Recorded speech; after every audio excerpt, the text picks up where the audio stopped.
In this Deconstructed video, I take a closer look at my latest song and video.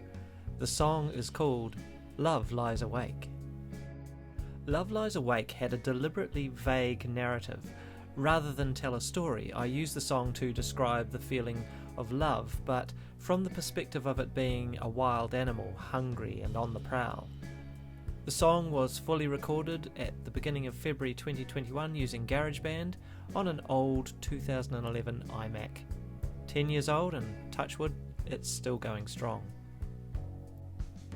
The song is in C# minor and is in 6/8 time. The project contains 38 separate tracks, but I'll jump into the tempo track to start with because of the way the song varies in tempo throughout. Initially, the song starts at 92 beats per minute. However, in order to add a very subtle change to the pace and intensity of the chorus, I automated this up to 94 beats per minute. It's just a subtle change, but it does make a wee difference in my opinion.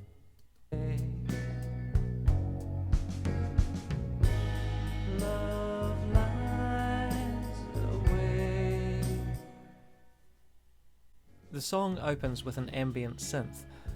All of the synth sounds come from the excellent Spitfire Audio Labs free virtual instruments. The particular sound I use for the opening is from their Granular Whale song pack, and it's called Talking Whales. It sounds like this.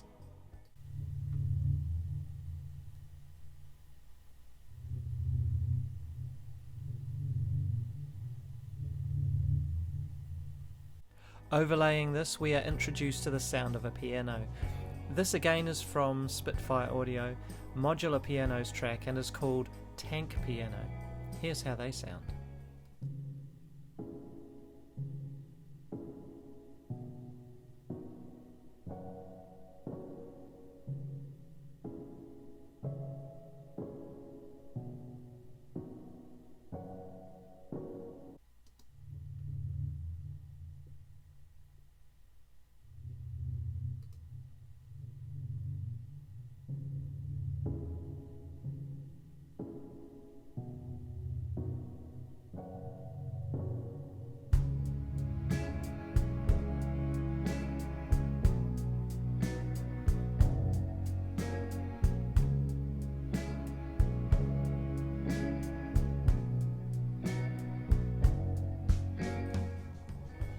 Then the drums kick in, along with bass guitar, cellos, and a single strum rhythm guitar. The cellos again are from Spitfire Audio. They are called Tension and are from the Amplified Cello Quartet instrument pack.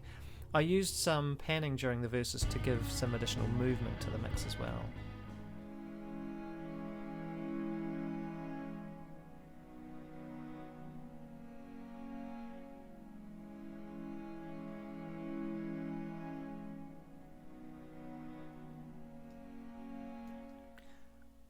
I used a basic GarageBand auto drummer track for the song. In this case it's Darcy playing the Sunset kit. However, I wanted a different snare sound for the drums, so I duplicated the track and changed it to the SoCal kit, and that way I could isolate and select the snare sound that I wanted. It also allowed me to offset the snare in the mix ever so slightly, in the way that a snare drum is normally offset on a real acoustic drum kit.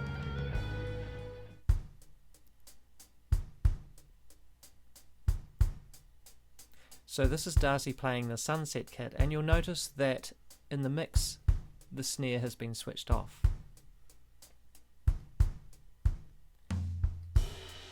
Here is the duplicate track, in which I've basically switched off everything else but only kept the snare on.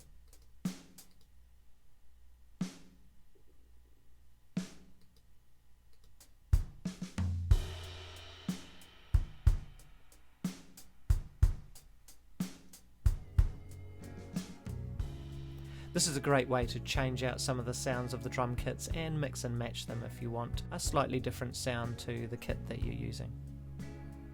Later in the song I also added in some additional drum parts which I programmed as a MIDI track.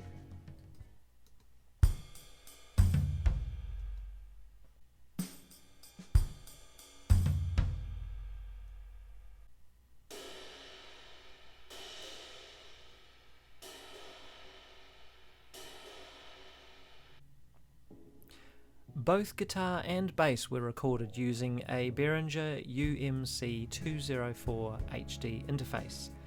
The rhythm guitar is a Fender Telecaster and is played through a stock GarageBand amp sim. It's called Starlit Cavern in the Crunch guitar settings.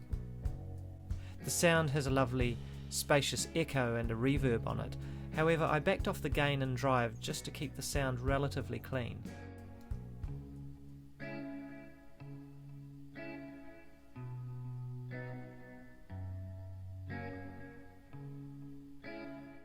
I didn't actually record this at a very good level, as you can see from the waveform. However, it sounded fine in the mix, so I left it as it was. As the song enters the chorus, the rhythm guitar part changes its strum pattern.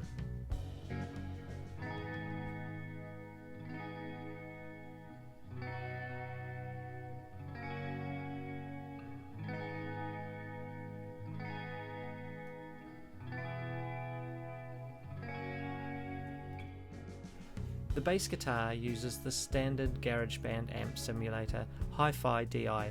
It's a patch that's in the clean bass settings. I played the bass part across 3 separate tracks, mainly because I wasn't sure what to do for each section, so I pretty much made it up as I went along. It's nothing special, but it seems to do the trick.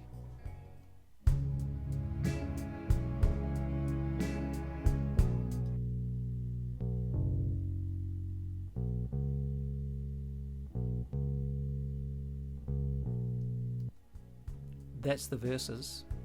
Here's the chorus bass part.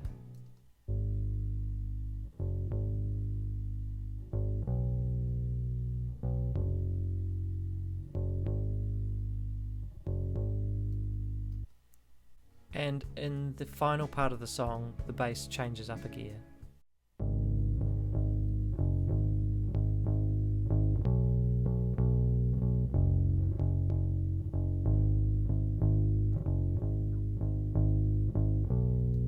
This simple change of pace at the end of the song also adds to the urgency and the eventual climax of the piece. After the first 8 bars, the main vocal begins. I usually record at least 10 takes for my lead vocal part and then cobble together the best parts of the performance for the final cut. As you can see, I've left all my vocal parts that I recorded.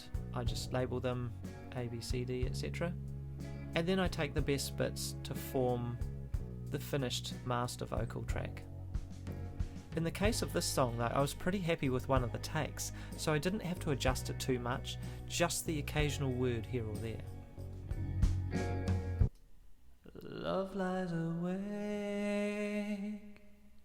plotting your downfall, laying a trap for your heart. You'll also see that I've automated the track just to cut out any additional noise that maybe isn't required on the track. It could be breathing or just any background noise that the microphone might have picked up. In addition to the master vocal, there are 4 backing vocal tracks which come in to support the main vocals. Love lies awake, love lies awake.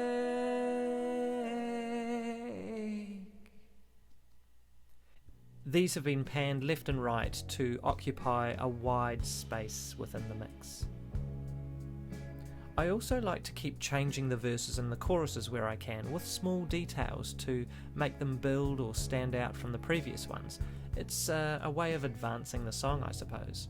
For example, I use the backing vocals to join in on the final part of the second verse, just to add some punch before the middle chorus. Love closing in, sinking its teeth, tasting the blood of the kill. Love lies away.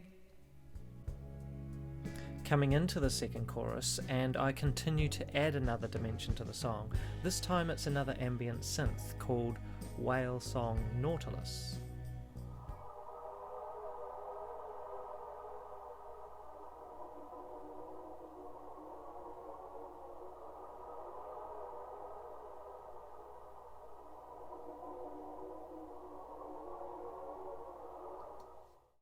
Here it is under that chorus.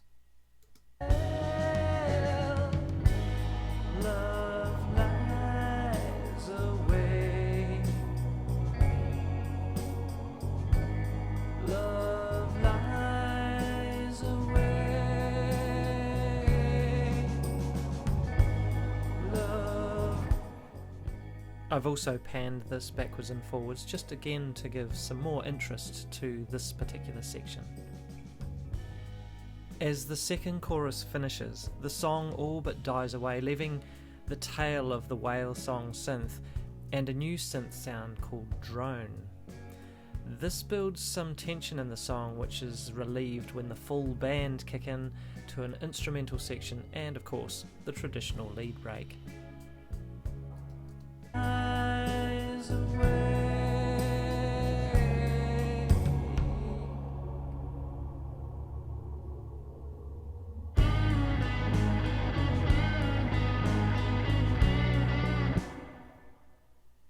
The instrumental section adds another 2 rhythm guitar parts.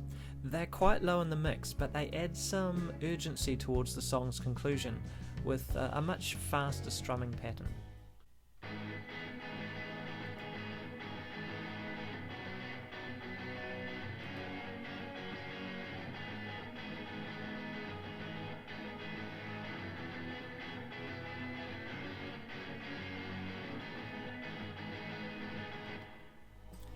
Both of the guitar parts use a cleanish amp setting. They're actually using the stock Stadium Spread amp sim, which you'll find in the distorted guitar patches on GarageBand. However, one is very dry and the other has all the echo and reverb left in, and I've again panned them left and right, so it's kind of a nice balance within the song.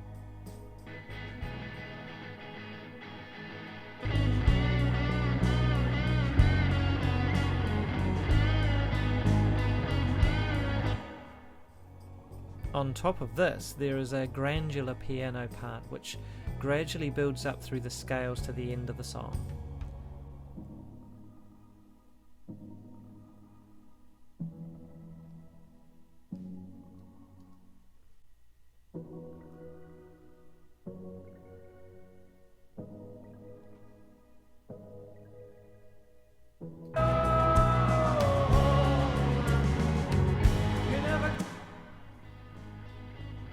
Let's look at the lead break. The guitar part was recorded in 3 sections, mainly because I had difficulty playing the whole piece all at once.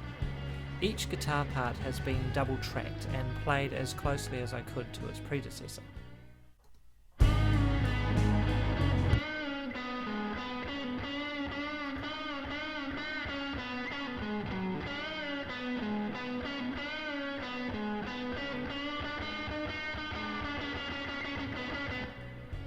I recorded each guitar part a number of times by using the cycle feature of GarageBand.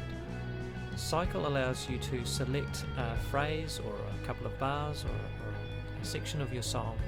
It means you don't have to hit record all the time, and it allows you to just keep repeating the phrase over and over again as it records each take, and you can then choose from the best of those takes. This is a really efficient way of recording your guitar solos. However, it can be pretty tough on the fingers if you can't really nail it early on in the piece. As you can see, I did a number of takes. Here's 20 just for this one particular section. And you can then select previous takes. And you can tell by that which ones I didn't choose. Here are the amp settings for each of the guitar parts. Both guitar parts use the same Stadium Spread setting, which is found in the distorted guitar patches. The only real difference is that one has the echo left in along with the reverb, and this is also more present in the mix at a slightly higher volume. The other guitar part is really just supporting that. It's lower in the mix and is also drier. It hasn't got the echo or the reverb.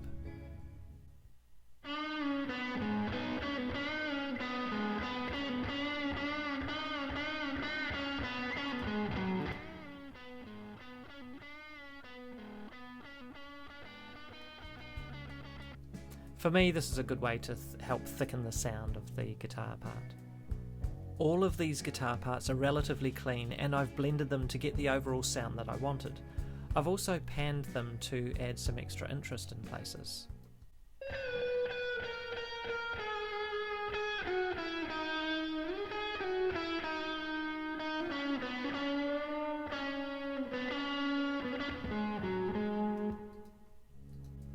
I added a low pass filter to each of the guitar parts, as this helps to take away some of the harsher frequencies, and it also grounds the solo in the mix a wee bit better, I feel. The other plugins I use are the True Ion plugin by Kazrog. This is a transistor emulator and really makes a nice warmth to the sound. Each guitar has a pedal board, but as you can see, none of the pedals are on. I've kept it as clean as I possibly could, just using the sound of the natural amp, which in this case is the British combo, using a British amp, British 2x12. EQ, I've just used a standard EQ for this. It's the push-pull guitar EQ from the guitar settings, so nothing fancy in there. I've also got a separate EQ, which is what I call my 400 and 200k notch. It just takes a tiny wee bite out of the 200 and 400k marks, so just about 3 decibels. Again, these can be troublesome frequencies in your mix, and it just helps to sort of tidy up that area of your mix. Compressor, again, a stock standard compressor. I haven't really done too much with this. I've just used the crunch guitar compressor, and of course the low pass filter.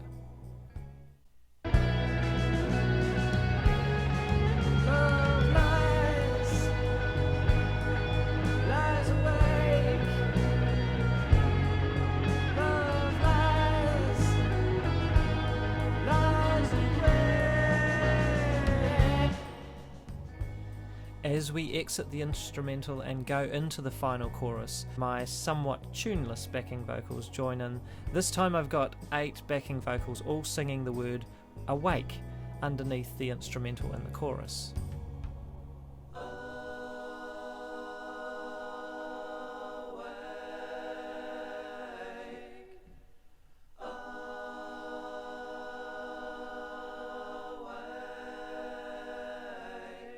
Love lies awake. Additionally, as the chorus starts, I've added a choir synth sound as well.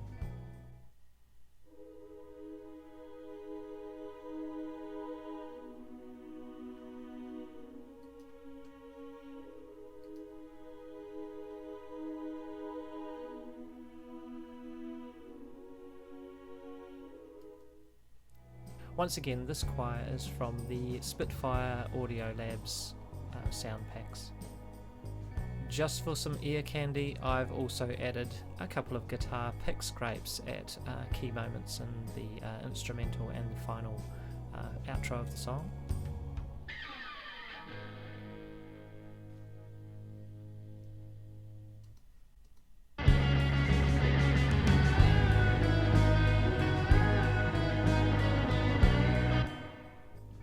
All of this builds to the grand finale. The final passage is an improvised vocal outro. This time I have half a dozen backing vocals singing underneath to support the lead vocal, and the song finishes the way it started, with the whale song fading into the distance. You never come, you never call, you never see me. You never know that I wish I could see you again. You never come. You never call, you never see me at all. You never come, you never call, you never see me. You never know that I wish I could see you again. You never come, you never call, you never see me at all. Love lies.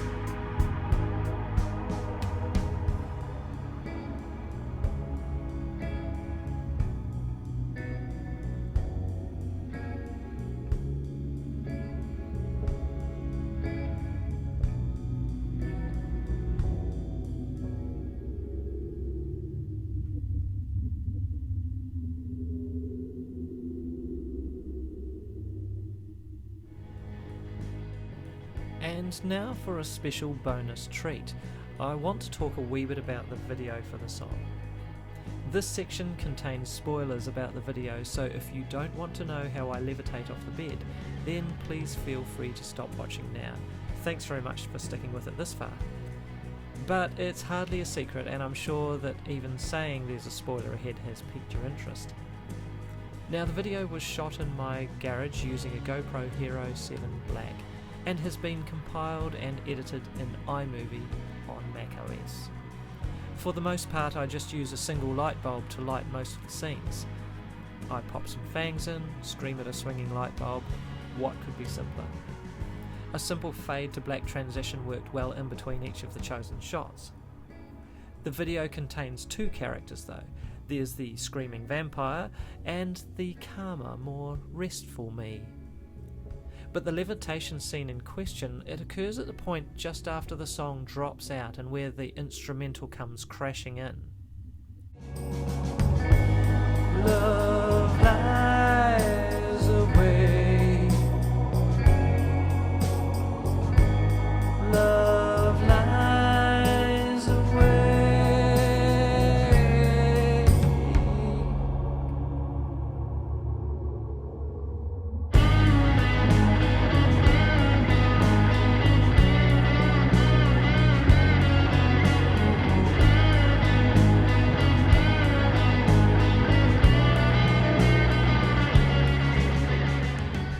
This effect, if you haven't already worked it out, is really simply done.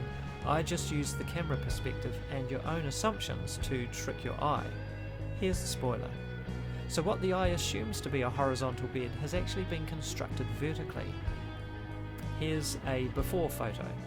I set the bed, the pillow, the book and the pocket watch vertically against the wall of my garage. The book and the pocket watch were especially tricky to hang, to make them look natural, but I needed them to help sell the illusion that I'm actually lying on a flat surface.